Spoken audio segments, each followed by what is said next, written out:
O mundo hoje não é mais de quem sabe. O mundo hoje é de quem aprende. Porque quem sabe pode saber coisas que são obsoletas, que não servem mais. Muitas vezes o que atrapalha a gente não é o que a gente não sabe, é o que a gente sabe e que não funciona mais. Como o conhecimento dobra a cada 12 meses, aquilo que você aprendeu provavelmente vai servir muito pouco, porque muita coisa vai modificar. O mundo hoje não é mais de quem sabe. O mundo hoje é de quem aprende. Porque quem sabe pode saber coisas que são obsoletas, que não servem mais. Muitas vezes o que atrapalha a gente não é o que a gente não sabe, é o que a gente sabe e que não funciona mais. Quando nós somos crianças, nós não temos nenhum medo de errar. Eu estou cansado de ver casais que vão com os filhos passar 1, 2, 3 anos fora, vão para os Estados Unidos, por exemplo. As crianças voltam falando inglês e o pai e a mãe não voltam falando inglês tão bem quanto as crianças. Porque o pai e a mãe ficam naquele negócio. Bom, quando eu estiver falando bem, aí eu vou falar. Só que para falar bem tem que praticar. Como a criança não tem essa dificuldade, ela não tem esse problema, o que acontece? Ela fala. Porque o erro é parte integrante do processo de aprendizado. O erro, quando bem interpretado, é altamente pedagógico. Quando tudo dá certo, você não aprende nada. Agora, quando dá errado, você pode aprender com o erro. Então, a primeira sugestão que eu tenho para você, erre, porque é errando que você aprende. Se você fica com muito medo de errar, o que acontece? Você não aprende nada.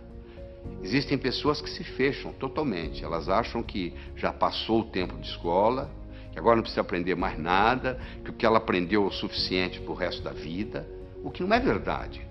Aquele que pode ver o invisível, pode fazer o impossível. O que eu quero dizer com isso? Se eu consigo ver algo que você não consegue, eu consigo fazer algo que você não consegue. Se alguém estiver envenenando a minha água com arsênico, e eu não sei, eu vou continuar tomando a água e posso morrer envenenado. Eu só vou parar de tomar a água se eu estiver consciente de que eu estou sendo envenenado. Ou seja, na hora que eu fiz a distinção que eu estava sendo envenenado, que eu parei de beber água. Se você fizesse hoje uma prova, a última prova que você fez como estudante na sua vida, se você repetisse essa prova hoje, você não ia tirar nem metade da nota que você tirou naquela época, não é verdade? A maioria que você aprendeu, você esqueceu. Você esqueceu por quê? Porque você aprendeu só um lado do cérebro. Em pedagogia, existe uma parte da pedagogia chamada heurística. Heurística é o método educacional que consiste em fazer descobrir pelo aluno o que se lhe quer ensinar. Ou seja, o próprio aluno vai descobrindo o processo e quando você descobre aquilo, meu amigo, acabou, ninguém tira aquilo de você mais. Eu digo para o aluno o seguinte, se você entender claramente o que o professor está ensinando na aula, você não precisa estudar em casa, você já tem o material pronto. Como que eu vou, o que eu tenho que fazer? Eu vou anotar palavras? Eu vou anotar números? Não, você não vai anotar nem palavras, nem números, você vai anotar ideias. Então você tem que colocar um disco quebrado na sua cabeça quando você está assistindo a aula, e esse disco quebrado só diz uma coisa, o que ele ou ela quer que eu aprenda desse assunto. O que ele ou ela, professor, professora, quer que eu aprenda desse assunto. Esse disco quebrado vai ficar rodando durante todo o período da aula que você está assistindo. E você vai anotar não mais palavras ou números. Você vai passar a adotar ideias. Esse aqui é o grande segredo. No processo de aprender, tem 3 modos básicos. Ou a gente aprende olhando, ou a gente aprende escutando, ou a gente aprende fazendo. Nem todo mundo aprende do mesmo modo. Tem pessoas que são visuais. Bate o olho, está resolvido. Tem pessoas que são auditivas, só precisa escutar. E tem pessoas que precisam fazer. Então você pergunta assim, tomar nota em sala de aula é bom ou ruim? Eu falo, depende do seu tipo de aprender. Se você é o tipo sinestésico de aprender, tomar nota em sala de aula vai te fazer uma diferença enorme, porque você tem que estar anotando. Agora, se você é do tipo visual ou do tipo auditivo, já não faz muita diferença. É interessante. Todos os estudos feitos até agora, em todos os países onde foi feito, não existe nenhuma correlação entre a nota que se tira na escola e o sucesso que se tem na vida. Em outras palavras, Eu posso ter um estudante medíocre, que vai ser um grande empresário, ou eu posso ter um CDF, que não vai dar nada na vida. Não existe nenhuma correlação. É importante você pensar isso.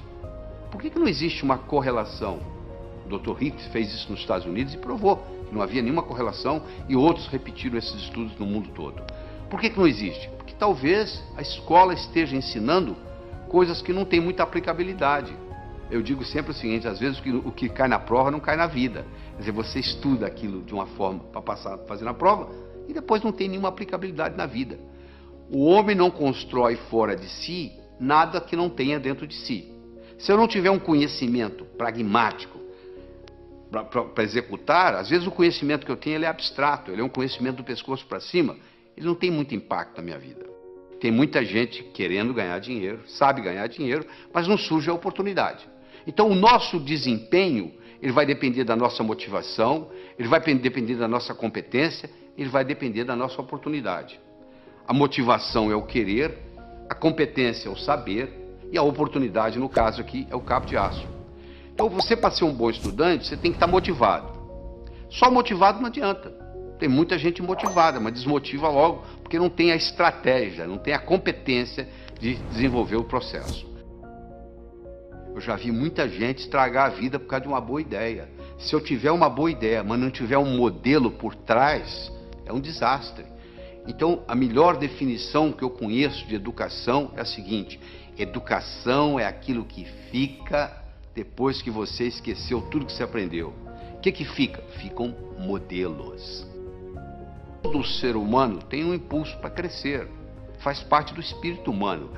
A pessoa nunca chega e fala, eu quero piorar. Todo mundo está querendo melhorar, não é verdade? Você, eu, todos nós estamos querendo melhorar. Agora, que infelizmente, uma pequena minoria consegue isso, que a maioria navega na vida, a deriva. Por quê? Porque lá na escola, o professor não soube ensinar a pessoa como estudar. Porque já que você vai estudar tantos anos, já que você vai depender de tudo isso, da leitura, tanto tempo, nós brasileiros lemos numa velocidade muito lenta. Nós temos um problema muito grande com leitura. Eu disse no começo e vou repetir, que inteligência é coisa que se aprende, é coisa que se adquire. Só 15% da nossa inteligência é herdada. 85% é adquirida. Em qualquer fase, em qualquer idade, em qualquer profissão, nós podemos melhorar a nossa inteligência. Essa é que é a boa notícia que eu tenho aqui para todos nós. Preparar para a vida não é uma corrida de 100 metros, é uma maratona. Você conversa com um maratonista, a estratégia é bem diferente de correr 100 metros. Porque o maratonista, ele sabe que vai demorar a corrida. O corredor de 100 metros sabe que vai acabar logo. Eu acho que eu tenho que aprender para a vida.